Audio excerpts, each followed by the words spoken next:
Hello students, আজকে আমরা discuss করছি আমাদের পার্ট বির ইউনিট 4 ইন্ডিয়াস এক্সটার্নাল রিলেশনস।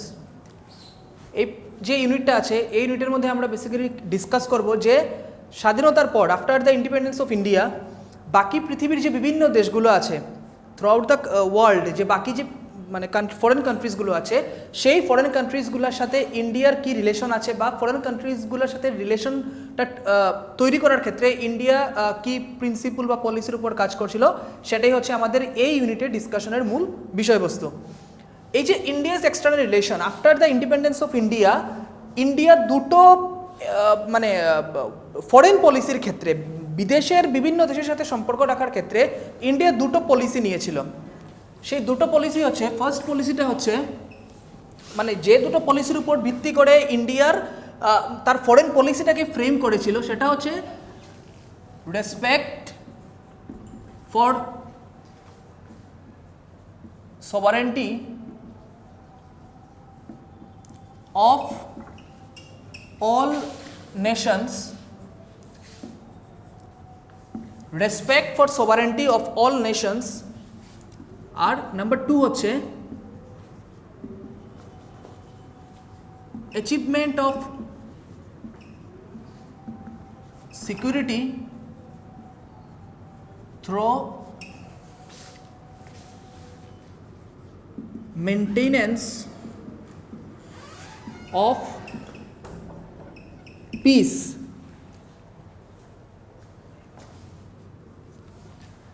এই যে দুটো principal, respect for sovereignty of all Nations, number 2 achievement of security through maintenance of piece, এই দুটো প্রিন্সিপালই হচ্ছে ইন্ডিয়ার যে টোটাল যে আমরা যদি বলি ফরেন পলিসিটা আছে, আমাদের ফরেন পলিসির এই দুটোই হচ্ছে মূল প্রিন্সিপাল। এই দুটো প্রিন্সিপালের উপর বেস করেই ইন্ডিয়া তার ফরেন পলিসিটাকে তৈরি করে এতদিন থেকে করে আসছে বা করে যাচ্ছে।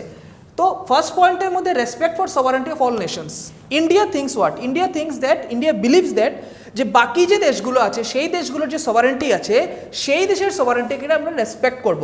পৃথিবীর যে আরও বিভিন্ন দেশগুলো আছে, বিভিন্ন দেশের প্রত্যেকটা দেশের সভারেন্টিকে যখন আমি রেসপেক্ট করব তার অর্থ হচ্ছে সেই দেশের সাথে আমার কোনো কনফ্লিক্ট হবে না। দেশের যেটা সার্বভৌমত্ব আছে, ইন্ডিয়ার বিভিন্ন দেশের সাথে কনফ্লিক্ট কোন সময় হয়, যখন আমরা দেখি যে অন্য কান্ট্রিজগুলো আমাদের সভারেন্টিটাকে আঘাত করছে বা আমাদের সভারেন্টির মানে অ্যাটাক করছে, তো সেই সময় আমরা সেই দেশগুলোর সাথে কনফ্লিক্টে যাই। তো ইন্ডিয়ার স্ট্যান্ড পয়েন্টটা হচ্ছে যে আমি কোনো দেশের সভারেন্টিটাকে আঘাত করবো না বা আমি প্রত্যেকটা দেশের সভারেন্টিটাকে রেসপেক্ট করে চলবো, সেটাই হচ্ছে আমাদের ইন্ডিয়ান ফরেন পলিসির ফার্স্ট পয়েন্ট প্রিন্সিপালের। সেকেন্ড পয়েন্টে আমরা আসছি achievement of security through maintenance of piece. Security নিরাপত্তা প্রত্যেকটা দেশের কাছে তার দেশের দেশীয় নিরাপত্তাটা একটা বিরাট বড় ব্যাপার, মানে টপ মোস্ট ইম্পর্টেন্ট ব্যাপার। তো এই যে security, achievement of security through maintenance of piece, আলোচনার মাধ্যমে শান্তির মাধ্যমে আমরা নিজেদের নিরাপত্তাটাকে সুনিশ্চিত করব।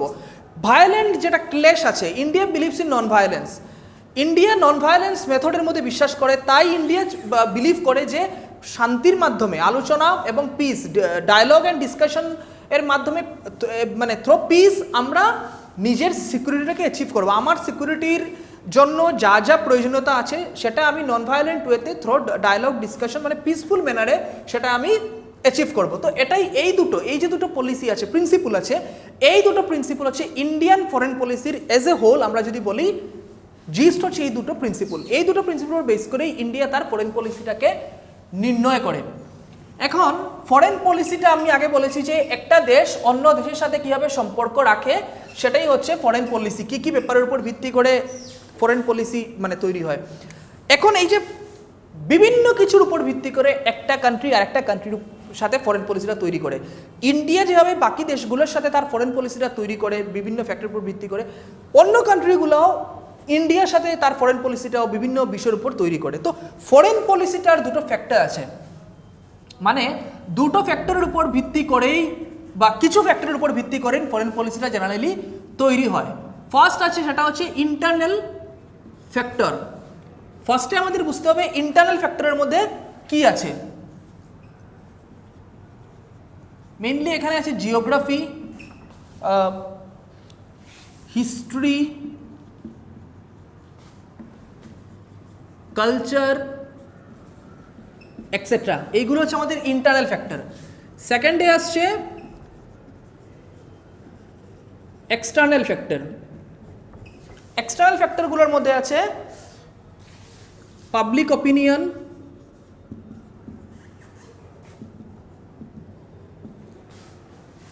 সেকেন্ডে হচ্ছে ইন্টারন্যাশনাল ল অ্যান্ড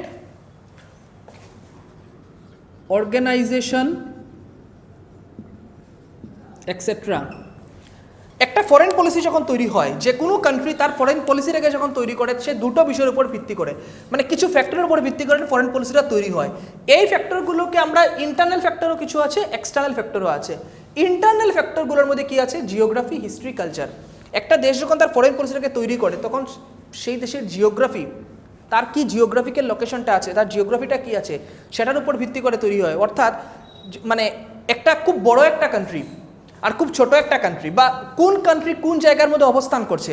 আজকে যে কান্ট্রিটা ইন্ডিয়ার ঠিক মানে নেইবারিং কান্ট্রি, এই একদম নিয়ারেস্ট যে কান্ট্রিটা আছে, জিওগ্রাফিক্যাল লোকেশন যেখানে একদম নিয়ারেস্ট, ওর সাথে ইন্ডিয়ার যে ধরনের একটা রিলেশন তৈরি করবে, ইন্ডিয়া থেকে অনেক দূরে যে কান্ট্রিটা আছে ওই কান্ট্রির সাথে ইন্ডিয়ার ফরেন পলিসিটা অন্য ধরনের হবে।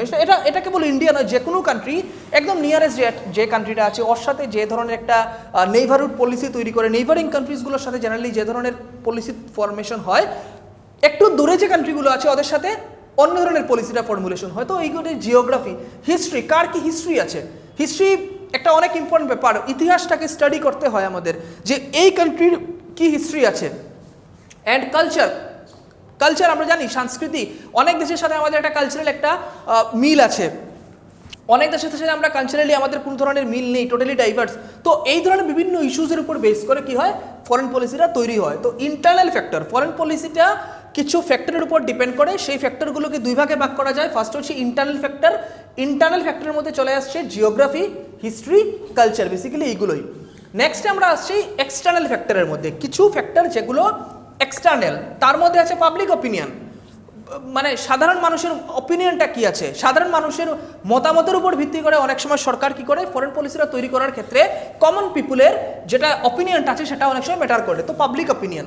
Secondly comes international law, international law and organisation.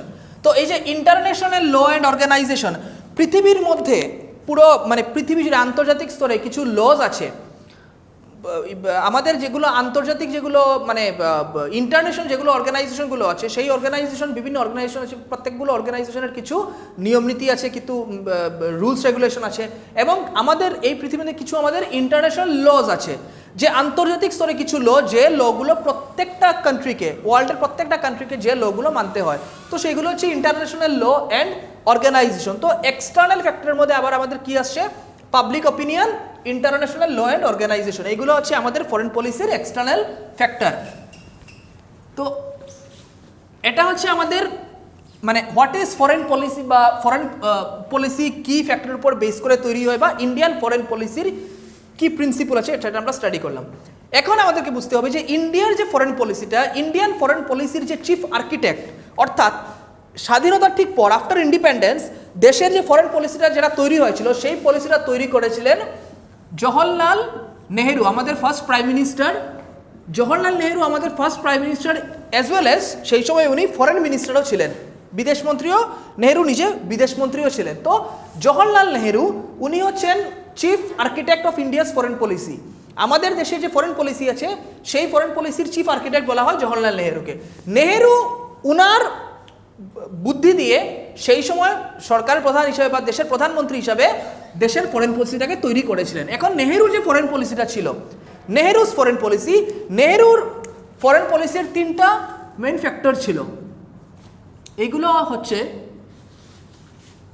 First point, two preserve hard earned sovereignty,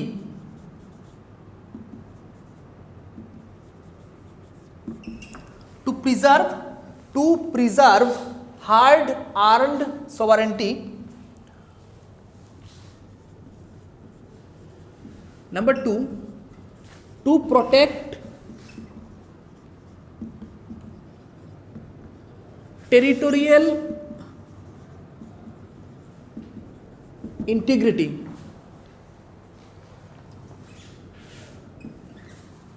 To protect territorial integrity. Number 3, to promote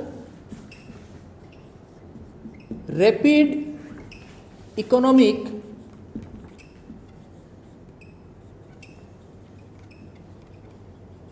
development. Third পয়েন্টটা হচ্ছে two promote rapid economic development. এই যে তিনটা পয়েন্ট মানে নেহেরুজ foreign policy, নেহেরুর foreign পলিসির তিনটা characteristic কি বা থ্রি মানে মেইন পয়েন্টসটা কি, যে পয়েন্টসের উপর বেস করে নেহেরু তার ফরেন পলিসিটাকে তৈরি করেছিলেন। ফার্স্ট হচ্ছে two preserve hard earned sovereignty. India was under British rule, আমরা ব্রিটিশের অধীনে ছিলাম এবং আমাদের দেশের মধ্যে আমরা লড়াই করে স্বাধীনতা আন্দোলন করে ফ্রিডম মুভমেন্ট করে আমরা কি পেয়েছিলাম, আমরা স্বাধীনতা পেয়েছিলাম। তো যে স্বাধীনতাটা আমরা পেয়েছিলাম সেই স্বাধীনতাটা আমাদের কি ছিল, হার্ড আর্ন, খুব কষ্ট করে লড়াই করে আমরা অনেক মানুষের মৃত্যু হয়েছিল, অনেক মানুষ স্যাক্রিফাইস করেছিলেন, অনেক কিছু করে আমরা স্বাধীনতাটা পেয়েছিলাম। তো সেই স্বাধীনতাটা হচ্ছে কি, সেই স্বাধীনতাটা হচ্ছে আমাদের হার্ড আর্ন, খুব কষ্ট করে পাওয়া।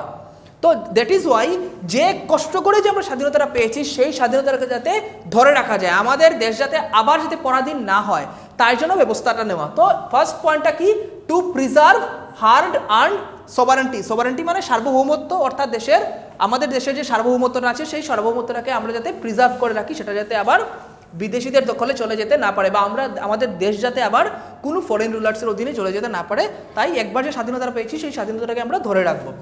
সেকেন্ড পয়েন্টে আসছি two protect territorial integrity. Two protect territorial integrity আমরা আগে একটা ইউনিটের মধ্যে আমরা ডিসকাস করেছিলাম, নেশন বিল্ডিংয়ের যেটা ইউনিট আমরা ডিসকাস করেছিলাম যে ইন্ডিয়া আফটার ইন্ডিপেন্ডেন্স ইন্ডিয়ার মধ্যে অনেকগুলো প্রিন্সলি স্টেটস ছিল, হায়দ্রাবাদ, কাশ্মীর, জুনাগড়, অনেকগুলো এই ধরনের আমরা ডিসকাস করেছিলাম নেশন বিল্ডিংয়ের যে চ্যাপ্টারে।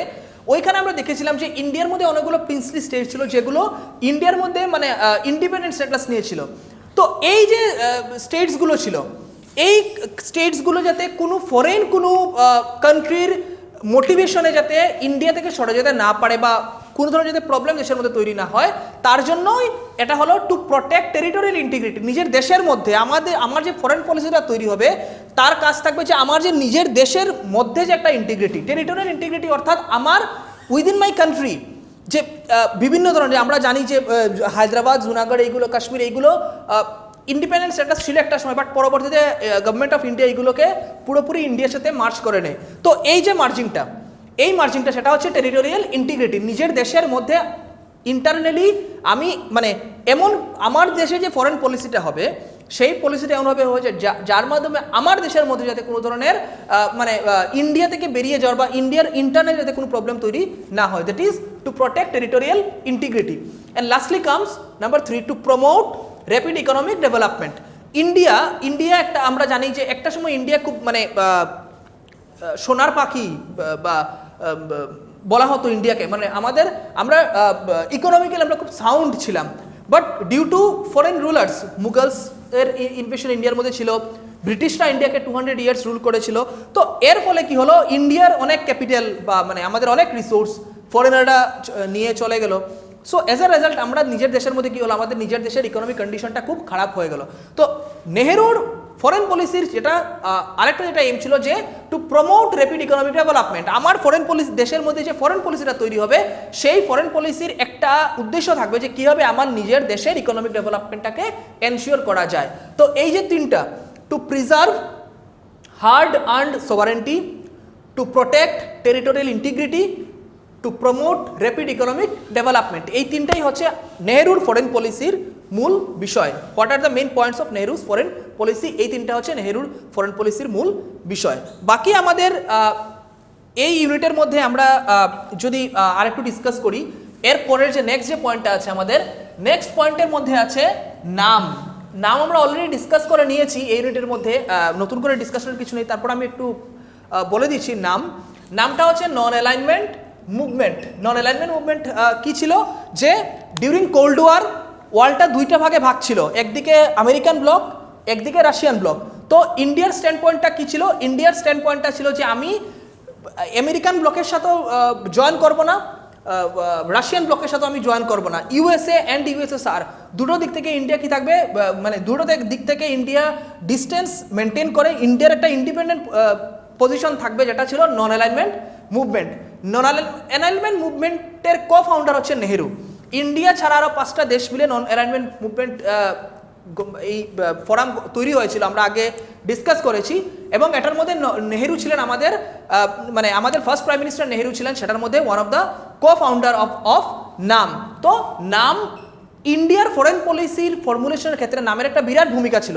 অর্থাৎ ইন্ডিয়া যেহেতু কোনো ব্লকের মধ্যে যাচ্ছে না, না রাশিয়ান ব্লক না আমেরিকান ব্লক, ইন্ডিয়া কোনো ব্লকের মধ্যেই যাচ্ছে না, তো এই ধরনের একটা ইন্ডিপেন্ডেন্ট পজিশনের মধ্যে থেকে কিভাবে দুটো ব্লকের সাথে না গিয়ে কীভাবে নিজের ফরেন পলিসি চালানো যায়, সেটা ছিল এই নামের মূল কাজ। নামের পর আমাদের এই ইউনিটের যে নেক্সট পয়েন্টটা যেটা আসছে সেটা হচ্ছে Afro Asian unity. Afro Asian unity, Afro means Africa, Asian means Asia. Nehru বা আমাদের ইন্ডিয়ার ফরেন পলিসির one of the important point ছিল এফ্রো এশিয়ান ইউনিটি। আমাদের অপিনিয়নটা কী ছিল, যে আমরা চাইছিলাম বা ইন্ডিয়া চাইছিল এশিয়ান ইউনিটি। এশিয়ার যে কান্ট্রিজগুলো আছে, নতুনভাবে যে কান্ট্রিজগুলো এশিয়ার মানে আন্ডার ডেভেলপড যে কান্ট্রিগুলো এশিয়ার আছে, নতুনভাবে যে কান্ট্রিগুলো ইন্ডিপেন্ডেন্ট হয়েছে এশিয়ান কান্ট্রিজগুলো নতুনভাবে যে কান্ট্রিগুলো ইন্ডিপেন্ডেন্ট হয়েছে এবং most of the countries are under develop, তো এই কান্ট্রিগুলোর একটা ইউনিটি, সেটা ছিল নেহেরুস ফরেন পলিসির একটা ইম্পর্ট্যান্ট পার্ট। নেহেরু চাইছিলেন যে এশিয়ান কান্ট্রিজগুলোর মধ্যে একটা ইউনিটি তৈরি হোক, সো দ্যাট আমরা মানে টুগেদারলি আমরা যাতে নিজের চ্যালেঞ্জগুলোকে আমরা ফেস করতে পারি। তো নেহেরু মানে এফ্রো এশিয়ান যে ইউনিটি আছে, এফ্রো এশিয়ান ইউনিটির আমি কিছু পয়েন্ট হাইলাইট করে দিচ্ছি। এটার ফার্স্ট পয়েন্টে আমরা দেখছি এশিয়ান ইউনিটি, অর্থাৎ এশিয়ান কান্ট্রিজগুলোর মধ্যে একটা কি হবে, এশিয়ান কান্ট্রিজগুলোর মধ্যে হবে একটা ইউনিটি, মানে আমরা একটা ইউনিটি তৈরি করবো এশিয়ান কান্ট্রিজগুলোর মধ্যে। সেকেন্ড আছে in that regard Asian relations conference held at 1947। এই যে কান্ট্রিজগুলোর মধ্যে যে একটা ইউনিটি তৈরি করা, এশিয়ান কান্ট্রিজগুলোর মধ্যে একটা ইউনিটি তৈরি করা, সেই কারণে কি হলো, সেই কারণে 1947-এর মধ্যে ইন্ডিয়ার ইনিশিয়েটিভে করা হলো Asian relations conference. Afro Asian unity, Asian এবং আফ্রিকান কান্ট্রিজগুলোর সাথে ইন্ডিয়ার কি হবে, ইউনিটিটা তৈরি হবে। তো নেহেরু চাইছিলেন এশিয়ান ইউনিটি হোক, এশিয়ান কান্ট্রিজগুলোর মধ্যে ইউনিটি হবে। এই এশিয়ান ইউনিটির এই প্রসেসটাকে আরেকটু মোবিলাইজ করার জন্য 1947-এর মধ্যে কি হলো, এশিয়ান রিলেশনস কনফারেন্স করা হলো 1947-এ, just to develop our relationship with the Asian countries. Next আমরা দেখতে পারি এই প্রসেসের মধ্যে নেক্সট আসছে এফ্রো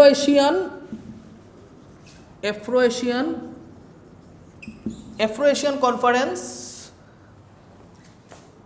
1955, যেটা হয়েছিল বান্ডুঙ্গে। আমি এখানে লিখে দিচ্ছি,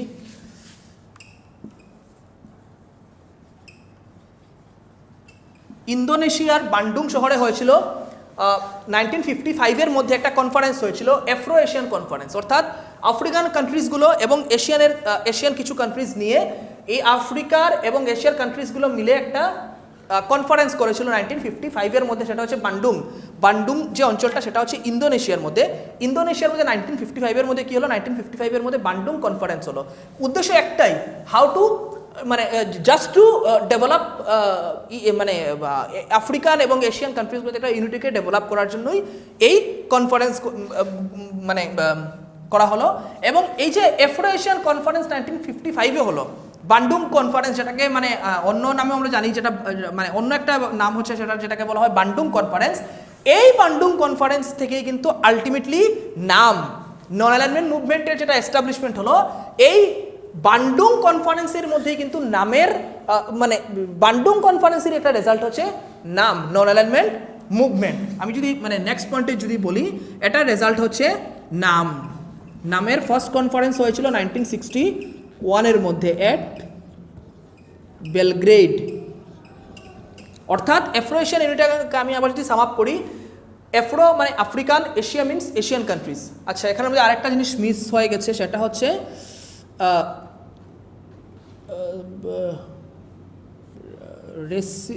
anti-racism movement of South Africa.